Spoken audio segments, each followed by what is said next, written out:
secondhand now, we still fight the fight. Cause our stories, stealing our soul. Truth is the mission and we're back on patrol. From the deserts to the wire, we were forged under fire. Now we're lighting up the airwaves. Voices sharp as barbed razor blades.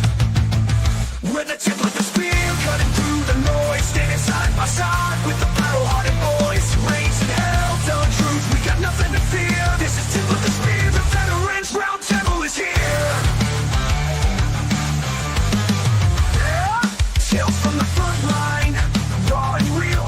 Not for the fame, no highlight reel. Brothers and sisters, boots still on. New war, same fight, just a different song. We're not chasing the fame, we're just calling the game. Got a mission, got a mic, and we're ready to strike. We're the tip of the spear, cutting through the noise. Standing side by side with the battle-hardened boys. Raising hell, telling truth, we got nothing to fear. This is tip of the spear, the veterans round table is here. This is tip of the spear.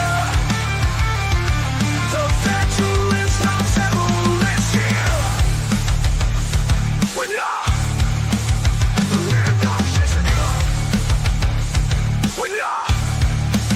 chasing We're not chasing the front line, raw and real.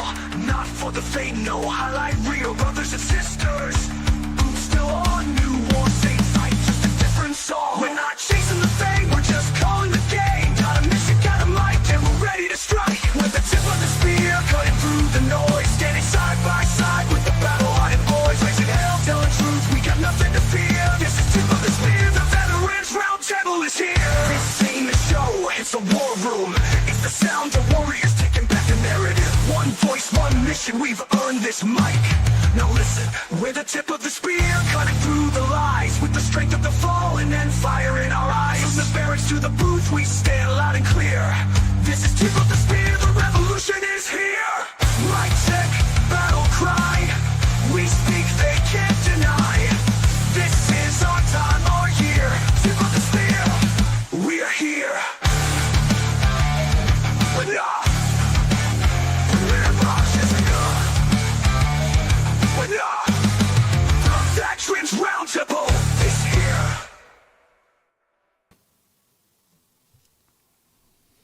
Welcome, everybody, to Tip of the Spear Veterans Roundtable. How is everybody doing? Let's do a roundtable. Let's see. Gene Campbell, how are you, sir? You're new to the panel. Yeah, thanks for the invite, man. Honored to be here with you guys. We are doing good. We staying busier than a one-armed paper hanger these days with running around the country with Romans Warrior Foundation and doing the stuff we do around here in Colorado with the TPOs. So we're just happy to get a little mic time here, man. Get things calmed down a little bit. Yeah. Gunny, how are you, sir? Still recovering from Texas. What a great trip that was, down there doing some bow fishing, getting some nasty gar and carp out of the water. So the bass and everything else can thrive like they should be. Heck yeah. Miss Carol Lee, how are you? I'm doing really well. I'm excited and happy to be here today. Awesome. Miss Pippa, how are you? Always well and always lovely to be here. Thank you very much. Awesome. Mr. Rich, how are you, sir? Having a nice air assault day. Doing great. Nice. Sean, how are you, sir? You're new to the panel as well. Well, I had to come where all the cool kids were, like I said before. And just for Rich, I'm going to give him the same greeting I gave everybody at Fort Campbell, and that was leg. Awesome. God Freeman, how are you, sir? Well, I don't have any exes in Texas that I know about, so that's pretty good. Awesome. So it's been, a month since we all got together last. What has transpired over the last month that anybody wants to talk about? I know one thing I want to talk about, and that's the uptick in hoaxes on college campuses and schools with like different type of bomb threats and school shootings and stuff like that. And then there was one actually that happened today up in Minnesota today. What do you guys think about the uptick in those? What do you think is causing? I think the uptick is part of a generation. How do I get out of class the first week of school? Calling a threat, calling a SWAT attack, and cause a large police presence on campus and no classes for a day or two. What I feel about Minnesota, that's horrible. 2 little kids were killed while praying in church. And then the fella killed himself. And so he didn't get to face justice by 12 men. 12 of his peers were multiple guns from police. Yeah, yeah, I heard about that today. I was at on my first job, and my buddy came over and he goes, "Hey, did you hear about the shooting today?" And I'm like, "No." And he's like, "Yeah, it's a school shooting up in Minnesota, middle school or elementary school." He didn't know for sure. And he's like, "Yeah, it's the 20." I think he said 20 at the time. I think it's 17, right? I think is the number they say it now, 17. I think it was I thought it was 19 and 2 had passed. So Good. So it was 17, but it was originally like 19 people, but then 2 children had passed. So it brought it down to 17 others. Which is scary for me because my daughter's a freshman at EKU, and there's bomb threats going, school shootings, bomb threats going all over the country. And then today, you got the school shooting up in Minnesota. Well, my niece goes to Shelby County High School, and there was a bomb threat called in there, and they were on lockdown for a couple hours. So it hit home. Here we are. I'm in friggin' Mount Washington, Kentucky. I'm an hour and 40 minutes from EKU, Richmond up there. Gunny's closer than I am, and it's just like, what do you do in a situation like that? Here I am. I know me. I would be getting in my truck and be doing friggin' 120 mile an hour to get to my daughter just to make sure she's safe. So it's crazy. I think there needs to be some more accountability for these people. I mean, they may be teenagers, or young kids, but there's so many of these challenges that get put on social media, and to them it's nothing more than playing Pokemon Go, right? They follow the leader. So I think there needs to be some harsher penalties. I think you hit the nail on the head. I've had that exact conversation with my son who's 20 in college. Their generation hasn't experienced consequences for their actions. Those protests that happened on campus last year and how the students did or didn't deal with it, and things like that. So, I tell him every day he goes to school, make sure your head's on a swivel, looking around, seeing what's going on. You don't need to, you might want to keep some of your comments to yourself because he's a little bullheaded like his father. So he has some opinions, So yeah, these days you can't just have a conversation. You can't disagree and still have a civil conversation, which is really sad. Right. The shooting today, my heart and prayers go out to the families. I can only imagine. I mean, dealing with that is just life changing. I don't know how you do it. Yeah. and I don't know how he even managed to do what he did. And I mean, to hear what he had with him, a pistol, a shotgun, and a rifle. And, but from the sounds of it, it had been planned out for a while too, because apparently they found a manifesto in his car or somewhere. So. Well, see, all right, here's me. My daughters both know how to shoot, and they're comfortable around weapons, right? Mhm. But they don't have access to it at all. They're locked up. They can't get to them unless I open, the safe for them to get to them. So me as a parent, that's the way I'm going to, that's the way I'm going to be with my, my weapons. And I think other parents out there, responsibility of the weapon, keeping the weapon safe and out of the hands of children and possibly young adults. I think that should be what needs that. But how do we control that? You know what I'm saying? I think this generation, unfortunately, which I hate grouping people because it's not the whole generation, obviously, but there have been more studies on this generation that indicate the highest mental depression, mental issues in that younger generation. And a lot of it stems, now again, this is just strictly my opinion, so please don't, put me to a wall, but I think COVID really made an impact. I mean, the kids became a lot lazier. They stopped thinking for themselves. They didn't have to do. I think it's before that. I think so too. But I think COVID was a catalyst that really just kind of put that last. It's that everybody gets a trophy, right? Well, yeah. There's we no stop spanking our disappointment. kids. That too. There's no disappointment at those younger ages anymore. Because even if you finish last, you're still getting the same trophy that the people that get first is. Right. And then the social media, all these keyboard warriors thinking they're tough, and then they get in front of somebody and they find out they're not. Yeah. So what do? They turn to a weapon. They increase the violence. They've actually. Go ahead, Gene. I was just going to say they've started to go down that rabbit hole and start getting real data back from the social media area. And if you guys have heard the term, the hockey stick curve, they tie it directly to, and you can see about the time social media got crazy, you see an increase in that demographic of, 13 to 32 increase in depression, anxiety. You see an increase in, self-worth being degraded now, through this. And it literally ties directly to that timeline. I mean, we all know it.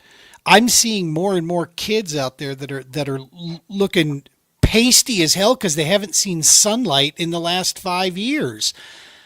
And somehow it's, it keeps getting slipped over. And that's really where this boils down to, how this gets. I mean, at some point, mental health has to come into play, and we got to start recognizing it in these kids and get them the help they need, before it gets ugly. Yeah. I have to say, though, I have been seeing on social media of all places that several schools, they have recognized issues with having cell phones in the classroom.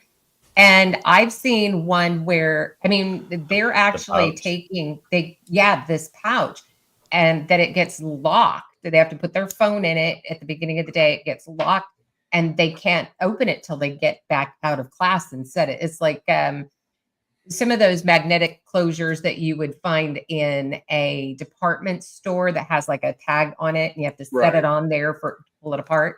And I think that's a great step. Now, if it could just be implemented nationwide, it would be a really big start.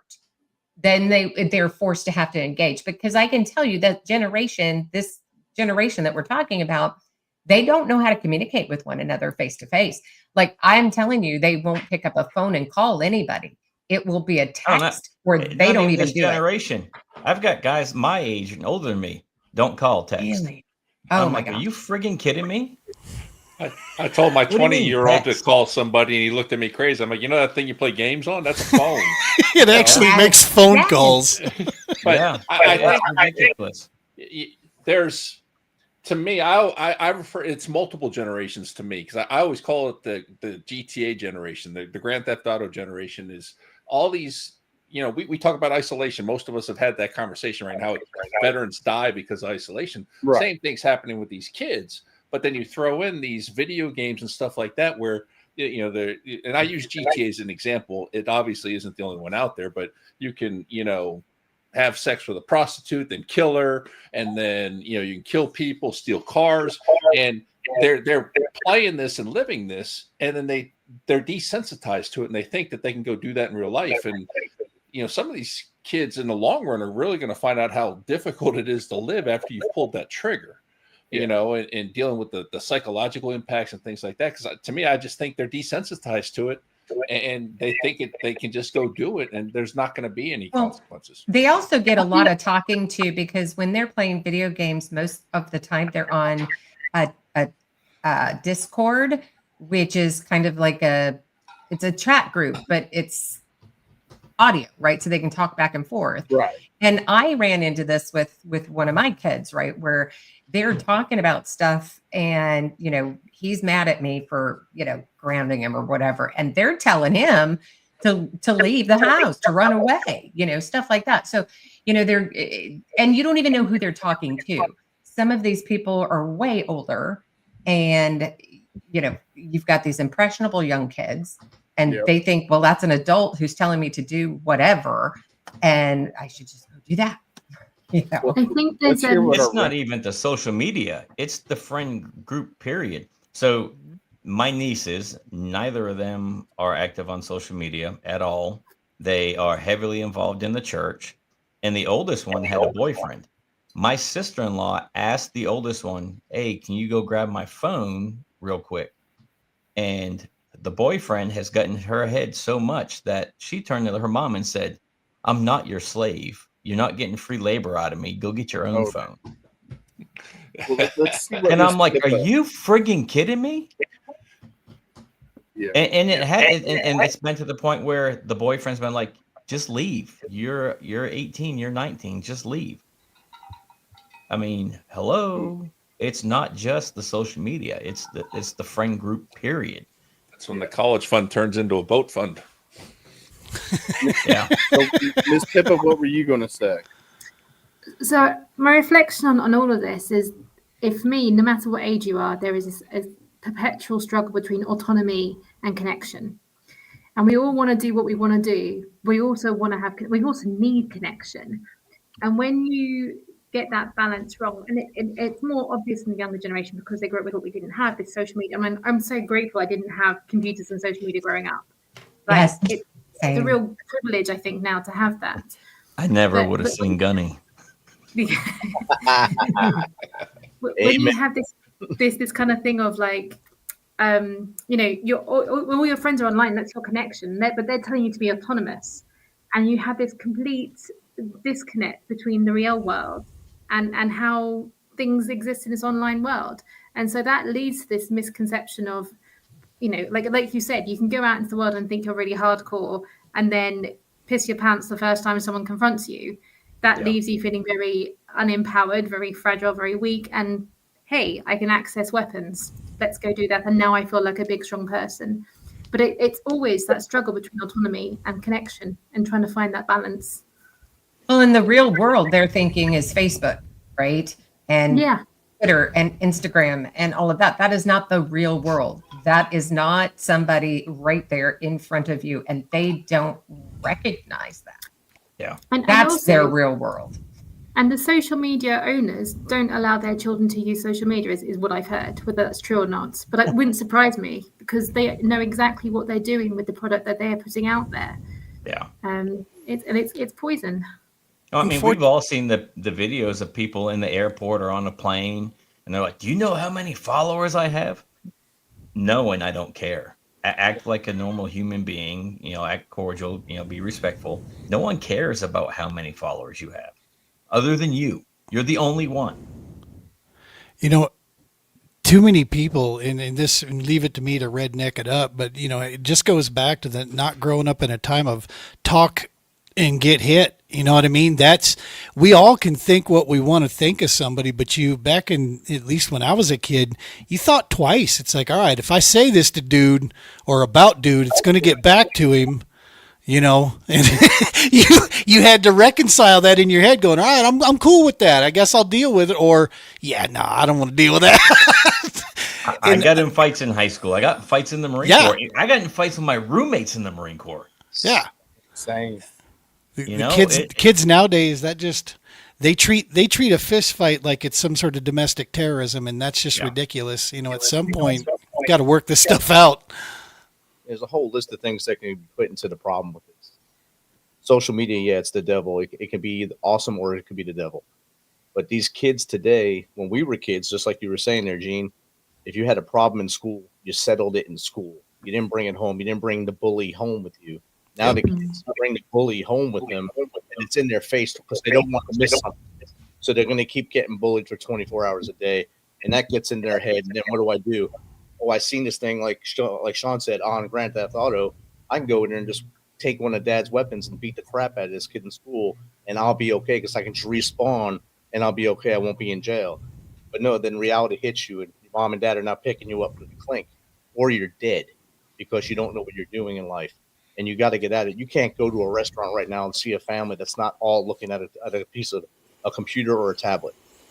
The whole family does not talk to each other. They're actually texting to each other what they want for dinner.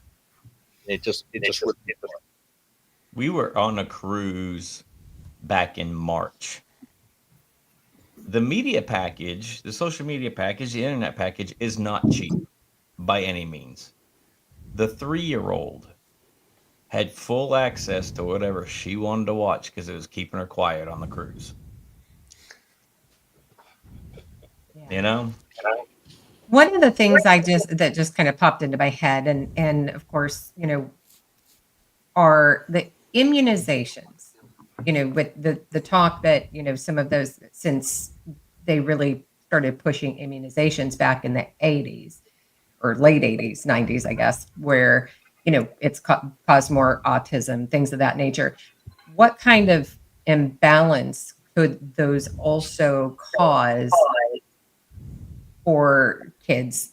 And is that also even a factor? Apparently it's caused peanut allergies because that's rampant everywhere now. And gluten. But I mean, really, so chemically, it could actually be doing some damage as well, depending upon what they are. Because back in the day, they used to, anytime that there was a new vaccine, they would go through years of testing. And so they give it to all of us in the military. Hey, let's see what this does to you. Like my great grandfather, he and what's his name? The hospital's named after him. The big military hospital. Walter Reed. Walter Reed. He and Walter Reed came up with the immunization for, I believe it was yellow fever. And, but they tested all of that first. And even back with the Spanish flu, I think there was like 19 or some people died from the vaccine, and they stopped because it was, and here it's like, no, just keep going. It's all money, right? That's all it's about. So it's not, they don't care what it's doing to us. They care what it's doing to their pocket. I'm going to have a slightly opposing view on that one because I do believe that's okay. in the power of vaccines. I believe in some too. I don't necessarily agree with all of them, but which is fair. I think the thing about vaccines, though, is nothing is 100%. And so I think we are more aware of when a vaccine doesn't work now than previously. And I think we've got I completely agree from that point of view. But if you look at polio and yellow fever, like you say, these are so rare in the Western world anyway. Polio's coming back, and even measles, mumps, and rubella, they have massively declined. And now you're seeing this increase again because people are taking the vaccine. Now, but I think, to your point, like, look at the coronavirus vaccine, that felt very rushed, but it was built on the backs of similar strands of virus that had previously been tested. But again, this information perhaps isn't widely known and understood, and how much data was collected beforehand to say what are the side effects. But I don't believe that vaccines cause autism. I think there's enough science that says that that's not true. But I do believe that vaccines can have other side effects that aren't properly recorded and can affect our well-being. And when you're throwing it into the mix of everything else, I completely agree that one more factor in how we can put people off balance mentally and physically in some cases. I would be interested, though, to see a military study on how many military children are born with some sort of defect or autism or what have you from those cocktails we get in basic training, as well as all the different deployments we go on. Because I know tons of soldiers that have kids with some sort of thing, and maybe it's just pure coincidence, right? But for me, the problem with the COVID vaccine is our politicians failed us and made it a political issue. They didn't give a damn about the welfare of the people. They were only concerned about turning it into an issue to get elected. And that's where the whole thing went south, in my opinion. Whether it's good, bad, or indifferent, I don't really care at this point. But It should never you have been know, political. I agree with that. it's Yeah. just And also, they lied about it. So my Yeah. son brought home, when he came home, he had his medical information because he was medically discharged because of an adverse reaction to the COVID shot. And he came home with the form that they were required to sign and on for the COVID shot. It said right on there in black and white, they typed it up and said that this COVID vaccine was 100% safe. It was FDA approved. I mean, all of this is in black and white, their information. And they were all required to sign this. And come to find out, guess what? Moderna, which is the one that they were required to take, was not, and none of them were FDA approved at that time. So that was incorrect. And it wasn't 100% safe. And my mind goes to the fact that they did not, for those who had adverse reactions to the COVID shot, as far as the military goes, did not probably send that information on to where it was supposed to go. They just put them in a medical and dealt with it, or what have you. I talked to a Navy guy the other day. He was in when Gunny and I were in, and we got the anthrax shot, or the whole thing. Or Gunny might not. I did. I was on recruit duty. They didn't give it to us. So I got the anthrax, and he also got the anthrax at the same time that we were getting the anthrax. Well, come to find out, the shot that he got was a bad batch. Well, now he has MS, and now that's linked to the anthrax shot that he got back then, the series that we got. I think we got 3 or 4 shots that we had to get of the anthrax back. How many times did you restart the series? I only did it once, but now we had what, 1, 2, I want to say 4 shots total over a course of like 60 days. That to build, I guess, immunity to the anthrax or whatever. I'm not really sure, but they're like, hey, you got to get this. So, being a young jarhead, but now to find, here 30 years later, somebody developed MS from getting the shot. It's just, it's crazy that, that everybody says, oh, it's safe, but yet you can't say that for everybody because you don't know how people's bodies are going to react. As safe as Camp Lejeune water. Right. Yeah, and back to Sean's point, they're giving us all these meds, all these vaccines, immunizations, and all this, but you don't know how they're going to counteract with each other once it gets inside the human body. Again, everybody's different. And you are right, the military have a higher proportion of being a guinea pig. Even the UK, we stopped after the Cold War. I think we stopped after the Cold War. But before one of my friends got deployed to Afghanistan, I heard vaccines weren't up to date. So they gave them all on the same day and she was sick afterwards. Whereas I only had one out of date. So I only got the one and I was fine. I mean, for sure, your body's going to have a bad reaction to being given everything in one go. And things like nerve agents, well, we know that nerve agents are bad for you in any form. So it stands to reason that vaccines against them will also be equally unpleasant, particularly if applied en masse to, with everything else. So I do agree that the military, the US probably has a higher percentage of it because you've got a higher military than we have. So you are more likely to see these kind of things come out than anyone else will, most likely. Bricken just says the flu myth, don't forget that one, spinal infection.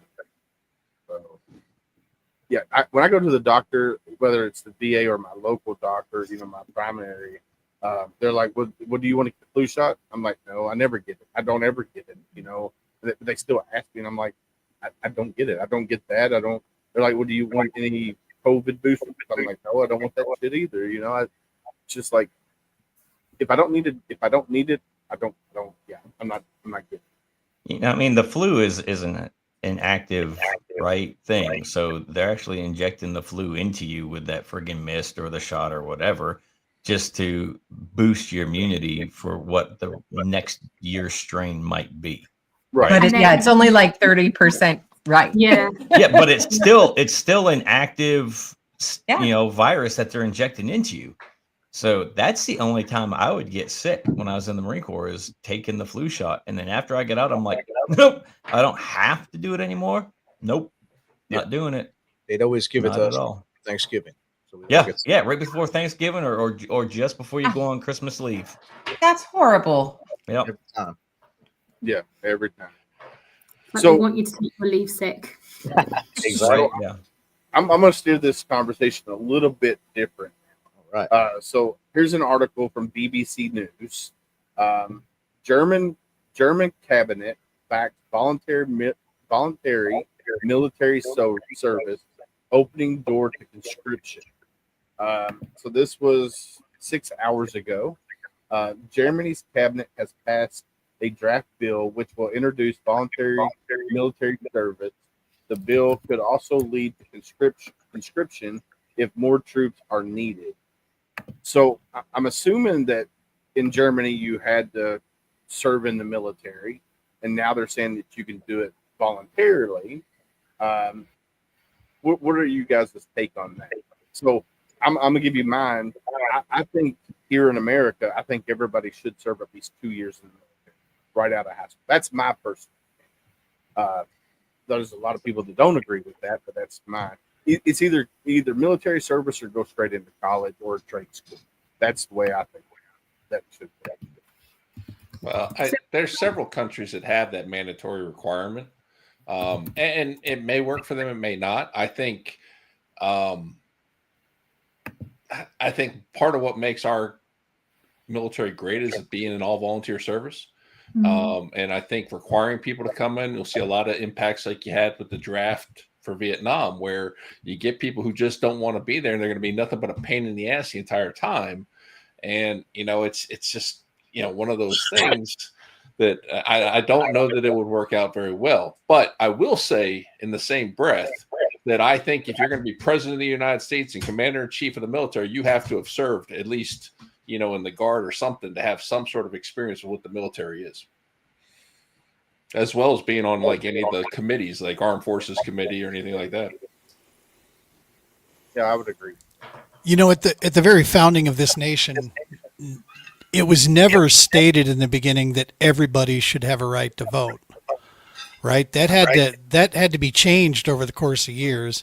There are just a ton of people I do not want receiving any kind of military training or anywhere near the armed services because Or voting. that much.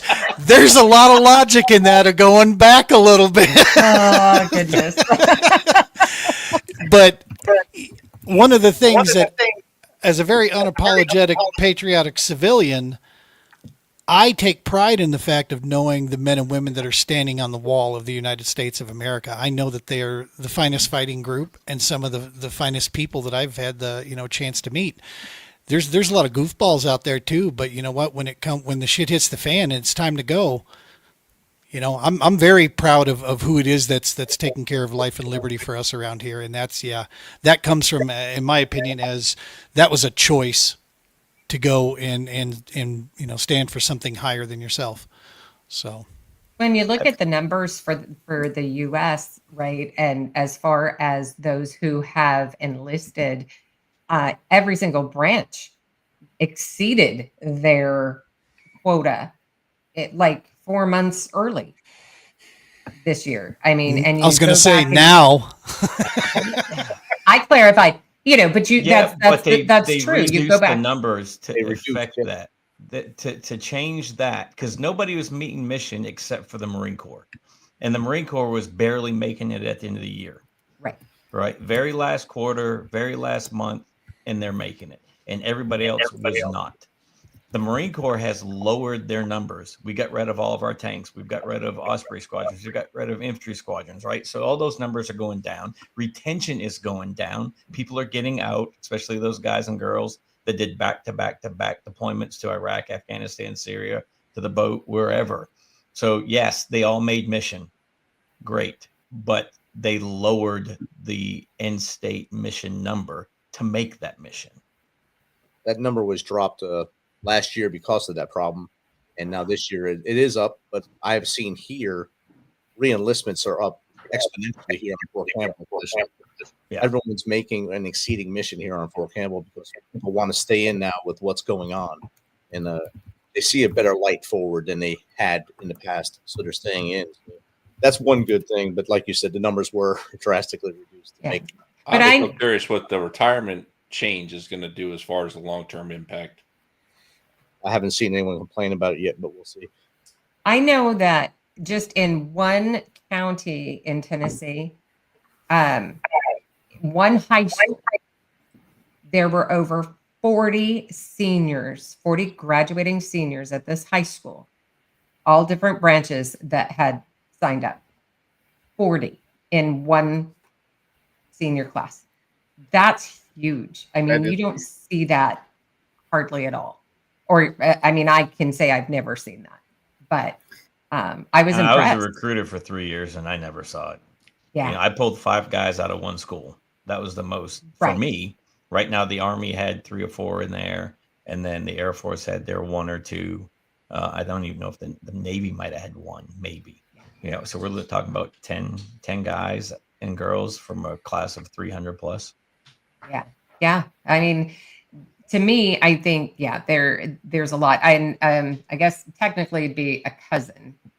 He graduated this year, and he actually now is currently in basic training. So what do you guys think about, I mean, we all know the majority of the socioeconomic, you know, numbers about who joins the military, right? It's not the senator's sons, you know, these type of things, or daughters. That much is a given. How much with the current landscape that we're seeing right now, as far as prospects for the future, the military actually does offer pathways, you know, to a better future in many cases nowadays than the prospect of going out into a 6-digit debt system in you know, college, and a very uncertain job market out there. You know, at least with inside the military, there's a promise now of at least, you know, guaranteed training of some kind. And we hope that the next 4 years, you know, at least doesn't show any signs of, you know, deployment. But how much do you think that plays into it? I hope not as much as it probably does. Because honestly, I had this conversation with relatives. You know, my dad's career military, I was career military. Being retired has a lot of benefits to it, you know, but at the same time, I want the right people. I want people who want to join the military. Don't just join it because it's a welfare system for you or something like that. Join the military because you want to serve, Right. you know, and you know, if you do a full career, there's a lot of benefit to that, obviously. But, you know, to me, it shouldn't be a way out. But I know it is in some cases. And, you know, some people embrace it once they do it, and it changes their lives forever. And that's awesome. You know, but really, I just hope that people really want to be a part of that, because it is a lifestyle. And, you know, you're buying into this, you know, to make it easy on all your seniors and your fellow service members across the ranks. You know, you buying into it makes a big difference. Yeah. So my daughter graduated last year, right? They had almost 400 people in their graduating class for senior class. And I think maybe 5 went into the military service right after high school. So I'm like you. I want people to be in the military who want to be there, not just because, oh, well, that's going to give me a better life.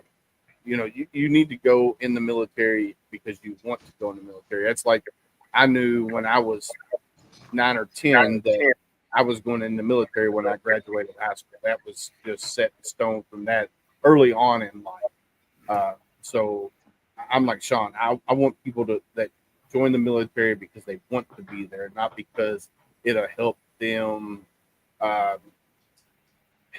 So I don't want to say social status, but to get them out of the poverty that they are in.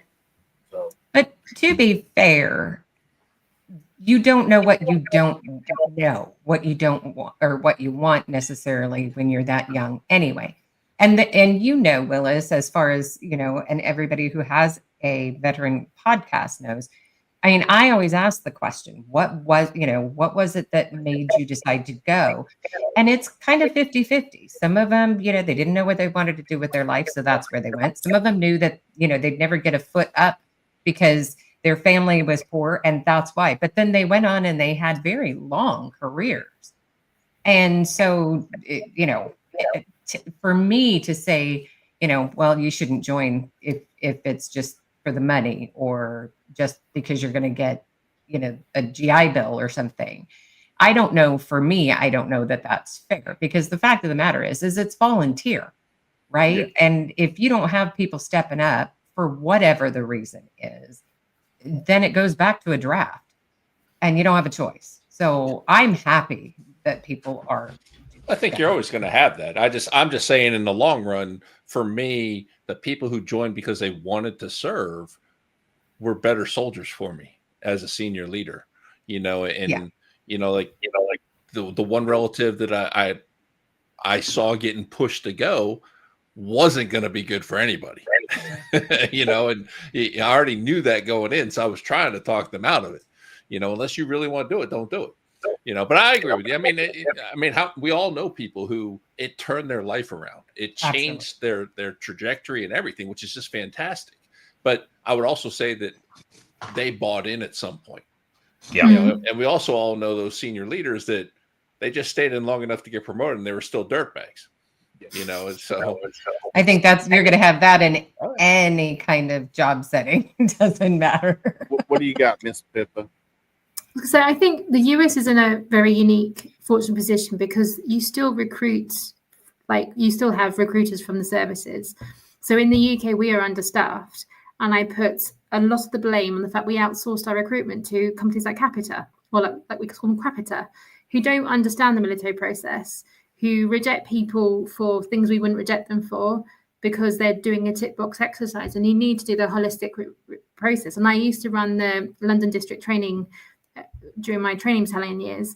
And you can see straight away. And I remember I used to do it with the Paras, who used to be there for the infantry selection. And they'd see a girl crying. They go, Pip, go and talk to that girl because she's crying. I'm like, she's crying because she hasn't trained for this, not because she needs any help from me. And I remember one occasion there was a girl who'd been through twice and she still failed. And she was crying. I was like, but you haven't trained. You're here twice. How much do you want this? And as a volunteer system, you can go, you don't hit the standard, therefore you're not good enough. Thank you very much. But you haven't taken this seriously. Now, we had conscription after the war in 1949 to 1963-ish, mostly because we were trying to staff the empire back in the glory days. And we stopped it, though, because firstly, the empire got dismantled for good reasons. But also, secondly, we found that, like you say, conscripts do not make good soldiers. And during the wars we conscripted, but there was a real clear present danger that we believed in, and that made us want to step up. I think in Europe, though, what we're seeing is we still see Russia as that real present danger right now. And it's on our doorstep. And Germany, there's been, I don't know if you guys get this on your social media, but there's a lot of stuff around Germans making jokes going, just to be clear, you want us to build our army up. You're asking us to build our army up. And the thing is, we are. Because after Ukraine, you've got Poland, then you've got Germany. And we're understaffed in the UK. The French are understaffed. The Ukrainians are struggling. And so there is a present. But I'm with you. Is conscription the right answer? Probably not. Because conscripts don't all make good soldiers, airmen or sailors. But you have a clear and present danger. People aren't signing up. What do? You force the matter. I'm interested to hear from you, Pippa, about how you guys are truly viewing Russia at this point, because other than the threat of nuclear war, I have been really surprised with how poorly they've performed as, one of the former superpowers, and how, Ukraine has really held their own for so long. Because when it all happened originally, my initial thought was they're just going to roll through it and it was going to be a speed bump, but that didn't happen. So I'm just kind of curious what the European view is of Russia at the time. I think so. The nuclear part actually worries us the least, because we all know if we press that button, we're all screwed, right? That's a button that nobody actually wants to press. But even before this, if you look at the Baltic states, so I've got friends who work in our foreign service, and I remember there's a thing called the Tallinn Manual, which is about cyber warfare, and it was built together in Tallinn. And I remember when that was being written, we went over there, and the Estonians' view was we have three problems: Russia, and Russia. And that is the view that's shared by all of us. And I, you won't know this, Sean, but I speak Russian. I have a degree in Russian. I lived in Russia as a student for my first degree. But that was a very different Russia to what we see today. And like all nations, we go through these cycles of looking back to the good old days, the days of the empire of the British. But for Russia, it was the days of the Soviet Empire, and Putin is a child of that empire. He is a son born and bred in the hell pits of the KGB, of owning half of Europe and Central Asia, and he's of an age where the only way to keep power is to start a fight elsewhere. And that's what he's done. He didn't expect the resistance that he got. The Ukrainians have done a marvelous job, but they've done it with weapons from all of us, as we know. And what do you do when you're backed into a corner? Well, if you're sensible, you negotiate a peace deal and hopefully walk away with your head held high. We're not sure that Putin thinks that way, because if he did, he wouldn't have kept going this long. He miscalculated our lack of interest in Ukraine, because when he invaded Georgia, when he invaded where else it was, he did it a couple of years ago, we kind of went, oh, I don't really care about those countries, so you can have those bits. But Ukraine we care about because it feeds most of Europe and Africa. It is that final line of defense against basically what we consider, the former Western Europe plus Central Europe. He miscalculated our interest in it, but also he miscalculated how difficult it would be. But as a result, he's a man cornered who doesn't like to be cornered, who wants to be strong. So it'd be a mistake to start a war on another front. We all know that from most of our history lessons. But also that's what happens when you're pushed to a corner. So it is a real concern for us, definitely. Okay.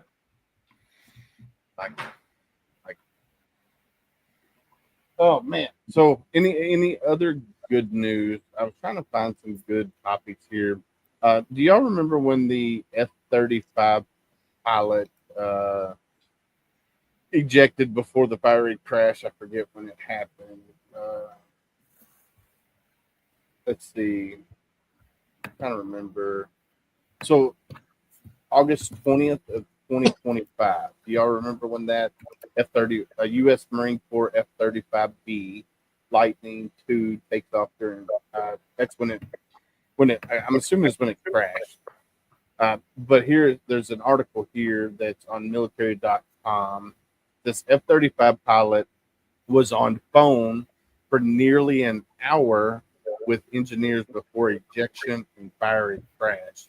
So I'm assuming something was going wrong with the plane. So he was on the phone with the engineers trying to resolve the issue.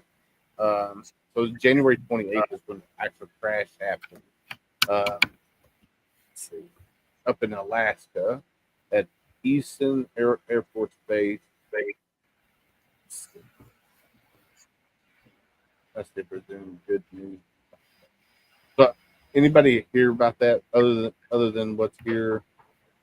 There was a landing gear issue. Looks like. Iced up landing gear. Yeah, it said was on the phone midair with Lockheed Martin engineers for nearly an hour attempting to resolve a landing gear issue before ultimately having to eject from the jet, according to a newly released accident investigation report. How does that go? Hey, Joe, you got a phone call. Right? This is Captain So-and-so. I need to fix this landing gear so I can land.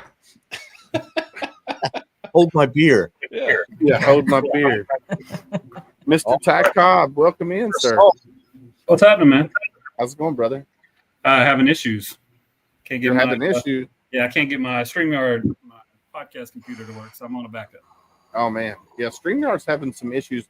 Like we were live on the Homefront SitRep page and also True Patriot Outfitters page, and both of those have dropped off for some reason. So, is that what it is? Oh, okay. I don't know what's going on with it. Like everything else is there, but those two pages have dropped off.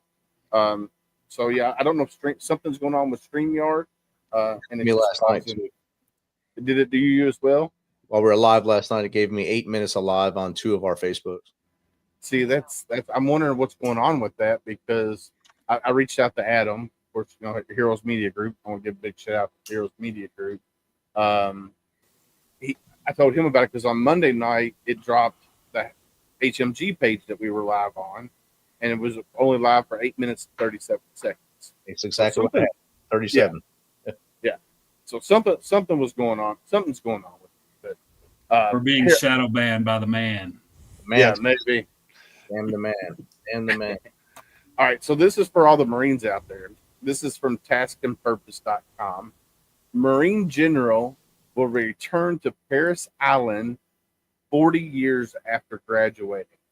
So, Lieutenant General Jerry Carter had dropped out of college and was working at McDonald's, digging through a dumpster to find a customer's key when he decided to enlist. And then it says he remembers the exact moment he knew his life had to change in 1985. He's working at McDonald's. Now he's going back. Let's see. It says, I appreciate being able to go back and allowing these new graduates to see what they can actually become. I think he's going back in a position of maybe the commanding general. Not really. The article's not saying exactly what's going on. I think that's super cool, though. You know, he graduated 40 years ago, and now he's getting to go back and lead the new Marines that's coming into the Marine Corps. I think that's super cool. I was trying to see if it said what he was going to be doing. I bet you he's got some great back in my day stories. Oh yeah. Well, so I'm trying to think. 40 years ago in the Marine Corps at Paris Island. So I've been out. God, I don't even want to say how. It'd be almost 30 years coming up for me. Man, you're So old. I know, right? There was before my time. There was a drill instructor that led recruits into the swamps of Paris Island and wound up. A lot of them wound up being hurt, and he was relieved. You know, of course, he was relieved and probably big time and everything else. So, yeah. So I bet you he's got some crazy stories. Crazy. Well, anybody else got anything? Let's just say, good topic. Right? What's a good topic? Who's got a good topic? You got something? Or Pippa? I can give you a like for like. The final part of my career was spent doing stuff with Russian, unsurprisingly. And we'd actually stopped teaching Russian in the army because we thought Russians were our mates again. And so I ended up serving with actual Cold War warriors who've been doing the Russian stuff up during the Cold War. And their stories of East Germany were epic. And it was just always this, like, one time in Berlin, we did. Have you ever seen the film? I think it's Atomic Blonde, where they're in Berlin. It's all spy games. I mean, the way they told it, that's how they lived it. And to this day, I will not question that if that was true or not, because they were great stories. That's awesome. Speaking of spy, U.S. military contractor accused of trying to spy for China, charged with espionage in Germany. Awesome. An American man who worked at a U.S. military facility in Germany and allegedly offered to supply sensitive information to China has been indicted on espionage charges, German prosecutors said Monday. The suspect, identified only as Martin D., in line with German privacy rules, was arrested in Frankfurt in early November in an indictment sent to the state court Copenhagen. Damn rats. Coming to the floor on me. He is charged with having declared his willingness to engage in espionage for a foreign intelligence service. Yeah, so that's crazy. There was another one not long ago. I think the last name is like what, Singh or Sai or I don't know. Yeah, it was this week, wasn't it? It was like this week or last week. Well, they caught him like a month ago, I think. And I think he just has been found guilty. And they found all of the they found a lot of documentation, information about like our tanks and things like that. And I want to think he was Navy. I would love to see us actually hold these people to the old standards we used to hold them to for this type of thing.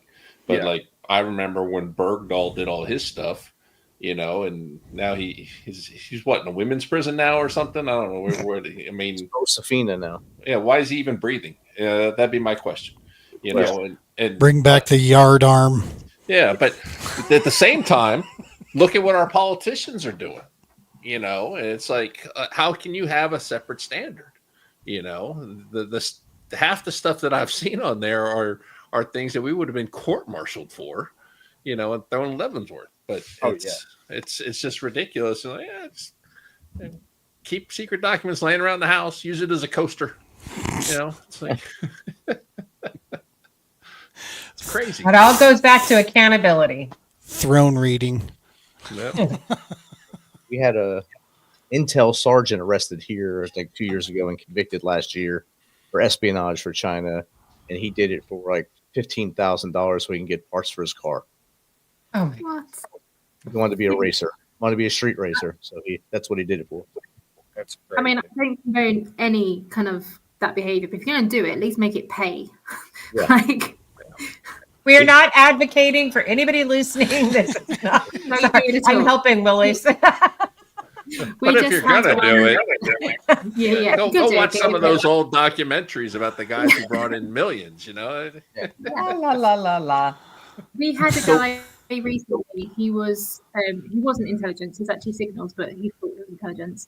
He tried to spy for the Iranians and tried to be a double agent, and I think he's gone down for life, rightfully so. But yeah, that's the most recent one I can think of. All right. So what do y'all think about the people burning the American flags here recently, trying to get arrested, and all this stuff that's going on now? What do you guys think about that? I think this goes back to our first topic tonight of social media, and those people want likes and want followings. So as soon as it was signed, how do I get more likes and follows? I'm going to burn the flag right in front of the White House. I'm going to stand there in a combat shirt and look cool and say this. So I'm going to get a bunch of likes and say at the same time, I love America. So it's just for the likes. And they're not, and when they make it a challenge, right? I mean, how many people will avoid a challenge? Not many. Yeah, I think it's stupid, and I agree with you, Rich, that they're doing it for the likes and trying to get their 15 minutes of fame. That's what I think is going on with that. That 15 minutes, though, is going to find them prison time here from the sounds of it. Yeah. Yes. like Rich was saying, it goes back to me, consequences for your actions. I've done numerous reports on Hamas in my different intel schools I had to go to. If you're telling me that you support Hamas, you're telling me you're a terrorist. They're one of the oldest terrorist organizations in the world, and that statement alone has consequences, but we don't do anything about it, so we need to start, holding people accountable for what they're doing and saying, and things will start changing, because all these people who say they claim or they support these things have never lived that life, and give up all your freedoms here in the U.S. and go over there to the Gaza Strip and be pro Hamas and see how that works out for you. Different lifestyle. It's a slippery slope, with the free speech thing. I still don't know where I land on it, whether or not burning of a flag should be considered free speech or not. I mean, me personally, no, absolutely not. But we really do start getting into some crazy things. Hate speech is not speech you hate, right? It's like people are allowed to say things that upset you. That's okay. I'm surrounded by individuals on this screen that fought for our rights to have those freedoms, right? And that's the piece. But yes, it shouldn't keep you from getting punched in the nose really well. I mean, You know, at some point there's got to be something that comes around. I've always been a huge advocate of the First Amendment. You know, I worked in music stores. I wanted to be a work for a record label. I've always supported the First Amendment, but at the same time, to me, there is a line, and I think our politicians continue to blur these things too, because now they're both just name calling, and it's like we're doing this on TV where all our kids can see this behavior. And then don't even get me started on professional athletes and the stupid stuff they do. Like I was watching the Little League World Series. All those kids, the way they're acting, I would have yanked that kid off the field if it was my kid. Amen. You're not going to act like that. Amen. It's like you say though, freedom of speech isn't freedom from accountability. Like sure, you can say what you want, but some words have consequences. Yeah. And are they being enforced in the right way? I mean, we don't have the flag burning thing in the UK. We don't care about our flag in that way. But again, there still has to be accountability, because if you're defacing something which is public property, or if you're defacing something in your case, which flag, which obviously is very sacred for the American culture, there are consequences. Sure, you can choose to do it, but there are consequences. Accept those consequences. Yeah. Or don't do it. Me personally, right?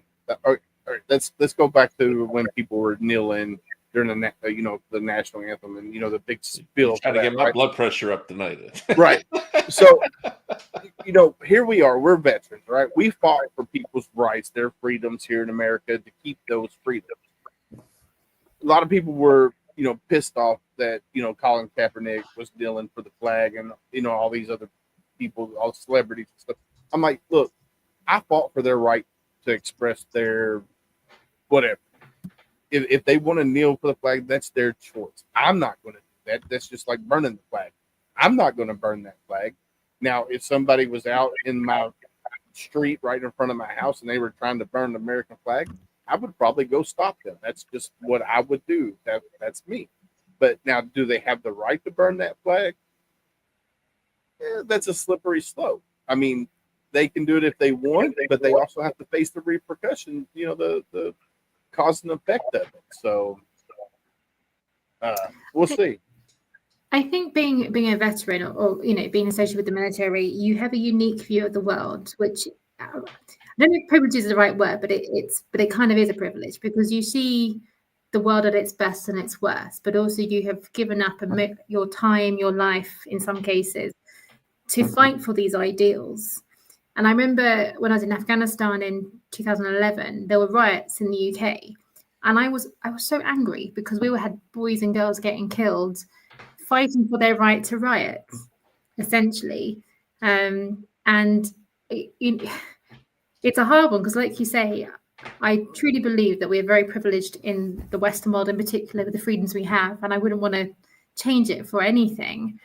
And I do believe in the right to have these moments of saying what you want to say, but it's the lack of accountability and the consequence. And also, to your point about politicians, wherever you go in the world, they don't set a good standard, and there's one rule for them, one for other people. So then it makes it really harder to have that accountability, where you see people in these leadership positions, or so-called leadership positions, not playing by the rules that they expect everyone else to play by. And so it becomes really crowded and really, really, really complicated. But as a veteran or as a military connected person, I think it's, in my opinion, a lot worse because of what you have done, what you were prepared to do, so that people could go and fuck around. Excuse my language. No, you're good. Well said. Well said. Tack Bob, you joined us late. What do you think about this? What we're talking about? Well, I mean, as far as I kind of agree with what you're saying about fighting for the right to have people do that, and I think people take it to extremes. Like, I mean, there was no reason he can kneel all he wants to, but there was no reason for him to wear those socks. It's just being antagonistic, and that's kind of how I feel about that. Yeah, he has every right to do it, and I still stand for that right, that he has the right to kneel if he wants to. But I just think people take things to the nth degree when it comes to what's the word I'm trying to say? When you're trying to tell somebody they need to be a good person, I forget what it's called. I don't know. Anyway, integrity. Yeah, you're trying to tell them that they're being a bad person, and I can't remember what it's called, but that's basically what they're doing. They're telling you how bad you are, but at the same time, the transgressions that he's doing to battle against whatever was going on in the NFL at the time, I don't think it measured up, and it's just a stance to get somebody to recognize something, and unfortunately, I think that one missed a little bit because Colin Kaepernick didn't have the pulse of the people, to be quite honest. That's what. And now I'm hearing he has no money. He's not getting a pension. Well, I mean, I don't understand that. I think he did his service. He should get whatever the NFL normally gives people that went How that long way. was he in though? I think it's I don't think he was in long 7 enough. years. Yeah, Was it that long? maybe 4 or I 5 think- years. I think it was only like 4 or 5, and I think they were saying that. I just read this article on it last night. Actually, gosh, I can't remember, but there is a threshold that they have to meet in order to receive that pension, and he didn't meet it. Yeah, I just think that at the beginning when they were just kneeling, I was all for it. I was like, yeah, that's what I fought for people to have social opinions and for them to be recognized and for it to be looked at if it needed to be looked at. I'm all for that part. But the part where it fell apart to me is where they made that the argument that he was being blackballed. I don't think he was being blackballed. I don't think he was in the top 10 quarterback. I don't think he needed that much gusto behind his name for what he was doing because he wasn't one of the elite quarterbacks in my opinion. So that's where it fell short. But the social justice part of it, I mean, I understand. I can relate. I understand that some of the things that they're talking about. That's fine. And like you said, Willis, I fought for that right. But if someone wants to, just like if someone wants to tell me that I have to bow down to them because they're LGBTQ or because they're this, because they're straight people will come up to me and tell me, I want you to support my freaking straight marriage. People don't do that. So Right. I don't want any of that stuff in my face. That's where it gets bad with me when they encroach upon my peace. When they virtue signaling, that's what it's called. He was virtue signaling. That's what the whole argument for Colin Kaepernick was, virtue signaling. When things turn into virtue signaling on a mass scale of 360 million people, that shit's never going to work. At the beginning, he had a point. But once it turned into mass virtue signaling for an entire race of people or an entire organization of the NFL or an entire blackballness of being blackballed against the NFL, that's where I was like, this is fucking bullshit. How did this get into this from him just not getting playing time or whatever it was, So that's my take. I know I like skirted all the way around that to make a kind of silly point, but my point is that I'm all for whatever they want to do, but you can't encroach upon me because I already fought for the right for you to say whatever the fuck you want to. So leave me out of it, when it comes to it. That's how I am. Stop virtue signaling and telling me that everybody is bad just because of this thing that happened to Colin Kaepernick or this thing that happened to that person. Remember, you can change the channel. People forget that. Exactly. Right. Now, back in the 80s, as a kid growing up in the 80s, and even into the early 90s, this same situation, different context, different frame of forcing an ideology onto a group of people and telling us we were damned and doomed to burn in the 7 levels of Hades if we didn't join aboard it, is what created, part of that big separation. As a kid, I grew up, with a single mom who never got past the 9th grade, right? We were blue through and through because back in those days, that's who represented for us, man. Trickle down just meant I was getting table scraps. Dude, that's really all it meant. And it was that far right push, different piece, but it was that pushing of an ideology onto somebody to try to tell them that was the way that you had to go. It was only when things chilled out that I found a home. You know what I mean? It's like all of a sudden it was okay if I didn't go there. I wasn't going to burn in hell. They still advised me that I should probably go, but I could still be a good person and not, And that's when I was like, okay, now we can be friends. Good. Yeah. The 80s was full of we're all gonna die and the horrible death. So it was Funny story. I just watched the movie War Games today. I don't know how loud I am. You have not. You're You good. just watched that? No. I've seen it 100 times. I watched it today as I was waiting for my son to come home, and I'm sitting there. I'm like, holy shit! in 1985, whenever I watched this movie, I was 10 years old, and it did not seem as I can't think of another word now. Esoteric. No. The shit. I can't even use my words tonight. Words you know, are where you hard. have, where you have the terror of the entire world is about to close down on you. Apocalyptic. Crown. Yeah. I can't think. Esoteric threat. Anyway, I can't think of what I'm trying to say. Esoteric. Yeah, Esoteric. exactly. The story that told today of nuclear war and AI, it rings more true today than it did in 1984. You know, I think there's fail safes, but there's also accidents that can happen. And seeing that movie today, I was like, holy shit, I'm 50 years old and we're right back in it, because if AI gets, into and gets launch codes, holy shit. 2 years ago, I made my 21-year-old kid watch Terminator 1. I'm like, look, dog, before y'all dive into Skynet, you better pay attention to what happens here. True. I'm telling you. That's why I always say please and thank you when I use ChatGPT, and because I'm British, but just in case. Oh, that's great. Oh man. Well, it is about that time. We've been on here for an hour and 15 minutes, guys. I think tonight we had some really good topics. We started off talking about the uptick in the bomb threats and the school shootings here recently throughout the country. And then we moved on to the other topics that we've had. I think tonight's conversation was good. Gene and Sean, thank you guys for coming on and Thanks for the invite. sharing the tip Thank the you. spear. You're welcome. If you guys would like to go forward and continue with the tip the spear, we do it on the last Wednesday of each month. But the way we end the show is what we're going to do is I'm going to start with Carol Lee. She's going to do her spiel to close it out, and then I'll pick Pippa and then go on from there. So we'll go ahead and get ready to close it out. That way we can get out of here. So a little off topic, but I get the honor and the privilege next month of singing the national anthem at a pretty big event for us. So I'm really excited for that. And I want to say thank you, because I absolutely love this show, because even if we disagree, we still can find some common ground.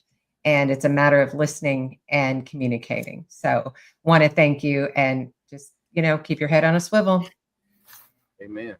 Miss Pippa? Thank you as well. I think for me, the summary of this conversation is autonomy versus connection. We need each other. We need our own time. The two don't have to be in conflict. We can find ways of living in harmony with each other, and going back to what Willis always says is be someone's stranger. If you're feeling isolated and need that connection, just reach out. I love it. All right, Mr. Sean, you're up. Once again, thank you for having me on. This was fantastic, and I never thought I could have these type of conversations with a Marine who eats crayons, but it's just been fantastic, brother, and truly love all the work everybody's doing here, and can't wait to see what else we can do. Awesome. Mr. Gene, you're up. Yeah, it's an absolute honor, man. I've been watching you guys for quite some time, just being one of the new kids with Heroes Media Group here. We're honored to be included in these conversations, to have this. I want to echo a couple things. First off, Sean, joke's on you. Purple tastes like grape. That's because I've got a lot of Marine buddies. I'm not a Marine, but I got a lot of buddies that are. But no, the ability to have conversations here and listen for understanding, maybe not listening for agreement, right? I mean, again, this is that double standard. Let's hope this becomes contagious and infectious going forward for more and more people, because it helps you get that mental health clarity, right? Keep things focused. Definitely. All right, Mr. Tykov, let's wax poetic, brother. Oh yeah, hey, absolutely, man. So I appreciate the network that we've built with this show. I always enjoyed Heroes Media Group, Misfit Nation, and Home Front Sit Rep. But what I really want to say is, like the gentleman just said, you have to acknowledge everybody's issue. You have to be able to understand their issue. You don't necessarily have to agree, but the things that we're bringing together on this program are like a big mixture of everything we have on our Each's podcast. So some of the things I want to talk about in the future are, what we have going on. I want to make sure that we have a schedule that we show at the end of the show of what all is going on the other shows. David, I'll be more than happy to do that. And then I also want to say, we got to start talking about atomic energy. We got to start talking about mining helium-3 on the Earth, on the moon, and we got to start talking about mineral mining on the bed of the ocean floor. So these are all exciting things that are going to be happening in the next couple of years, and I'm just excited to sit around and talk about it with a bunch of veterans. And then when veteran-centric issues come up, we talk about those too. Appreciate you. Triple Threat Vet Podcast every Thursday at 7 p.m. We have a Army and veteran guy named R.L. Sumez, Army and Navy veteran. So it's episode 113 tomorrow, Thursday, 7 p.m. Love you, bro. Hell yeah.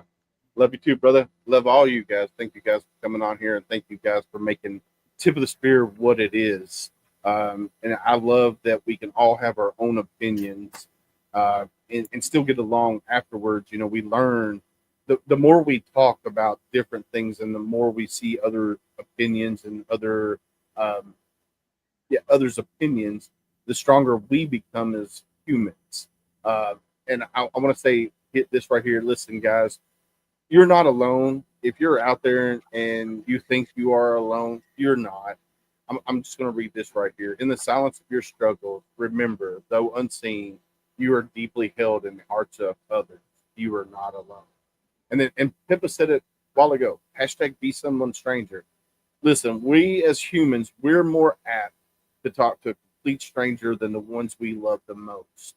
So if you're out and about and you see somebody, go up to them and say, hey, how you doing? If they give you the red flags, I'm okay. I'm hanging in there. I'm living the dream. Ask the next hard question. How are you really doing? But be ready for that conversation, because it could be a 5-minute conversation. Could be an 8-hour conversation. You have to be ready for that conversation. And then this right here, it takes a village. Guys, what we got here on Tip the Spear, it's a village. We are your tribe. Anybody could be your tribe. Gunny talks about doing the cell phone roulette. Open your phone, go to your contacts, scroll through, hit your finger on it, whoever it stops on, give them a call. If they answer, talk to them. That could be a 5-minute conversation, could be an 8-hour conversation. If they don't answer, do it again. Spin again, whoever it lands on, give them a call. It might be somebody you haven't talked to in 6 years, but reach out to them. Let them know that you care about them. You never know, that person on the other end could be having a bad day. So definitely, it takes a village. Be somebody's stranger. Like we always say on Tip of the Spear, stay safe out there. We got your six.